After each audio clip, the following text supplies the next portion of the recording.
నమస్తే BTV 7 news కు స్వాగతం. నేను మీ సోని. వార్త వివరాలకు వెళ్తే గురజాడ కళాభారతిలో ప్రమోద హిందూ జ్ఞాన వేదిక ఆధ్వర్యంలో శ్రీకృష్ణుడి విగ్రహానికి ప్రత్యేక పూజలు నిర్వహించారు. ఈ కార్యక్రమానికి ముఖ్య అతిథిగా ఉపాధ్యాయ ఎమ్మెల్సీ గాదె శ్రీనివాసులు నాయుడు హాజరయ్యారు. సేవా సమితి అధ్యక్షులు వి శంకర్రావు తదితరులు ఈ కార్యక్రమంలో పాల్గొన్నారు. శ్రీ శ్రీ శ్రీ భగవాన్ స్వామి आचार्य प्रबोधानंद योगीश्वराय मंगलम। ओम श्री श्री श्री भगवान स्वामी श्री कृष्ण वासुदेवाय मंगलम। रंगु रूपु वासना కలిగిన కర్పూర హారతి ఏ విధంగా అంతటా ఉన్న శూన్యములో కలిసిపోతున్న విధంగా రూపము నామము గుణములు కలిగిన నా సర్వకర్మలు దహించి వేసుకుని అంతటా ఉన్న పరమాత్మలోనికి కలిసిపోతానని దేవుని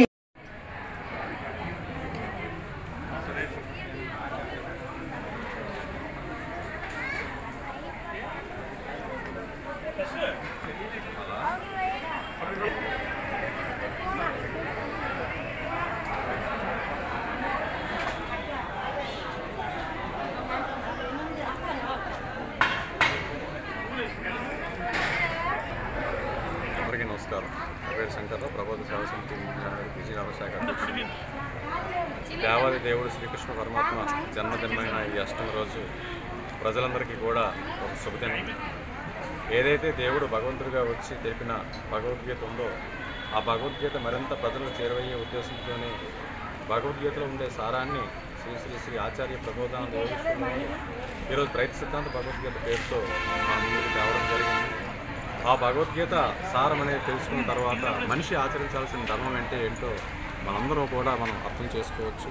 అటువంటి ఆ గొప్ప విధానాన్ని ఈరోజు ప్రజలందరికీ కూడా చేరువ చేయాలనే ఉద్దేశంతోనే శ్రీకృష్ణ జన్మాష్టమి వేడుకల్ని ప్రపంచానికి ఉండే ప్రజలందరికీ కూడా పండగగా ఉండే ఇటువంటి ఉత్సవాన్ని మేము చేసుకునే అవకాశాన్ని ఆ దేవుడు మాకు కల్పించాడు. అందువల్ల ఈ ఉత్సవాన్ని విజయనగరం కళాభారతి ఈ వేదిక నందు 5 రోజుల పాటు నిర్వహించదలిచాము. ఈ కార్యక్రమంలో భాగంగా ఉదయం సాయంత్రము పూజలతో పాటుగా ప్రతిరోజు కూడా సాయంత్రం పూట ఆధ్యాత్మిక ప్రవచనాలు స్వామివారి ప్రసంగాలు ఇక్కడ ఉంటాయి. అదేవిధంగా ఈ ఉత్సవాల ముగింపు రోజైన 5వ రోజు అంటే 20వ తారీఖున బుధవారం రోజు ఈ విజయనగరం పట్టణంలో ఆ దేవాది దేవుడైన శ్రీకృష్ణ పరమాత్మని పల్లకిలో పెట్టి ఊరేగిస్తూ ఆ దేవుడు చెప్పిన భగవద్గీత సారాంశాన్ని ప్రజలకు తెలియజేస్తూ భగవద్గీత శ్లోకాల రూపంలో పఠిస్తూ ఆ దేవుని స్మరిస్తూ గొప్ప ఊరేగింపు కార్యక్రమం అనేది జరుగుతుంది. కాబట్టి ఆ దేవాది దేవుడు మనుషులందరికీ కూడా మతరహితంగా కులరహితంగా అందించిన ఆధ్యాత్మిక సారాంశమైన భగవద్గీత ఏదైతే ఉందో అది ఈరోజు మన ముందు రైతు సిద్ధాంత భగవద్గీతగా ఉంది.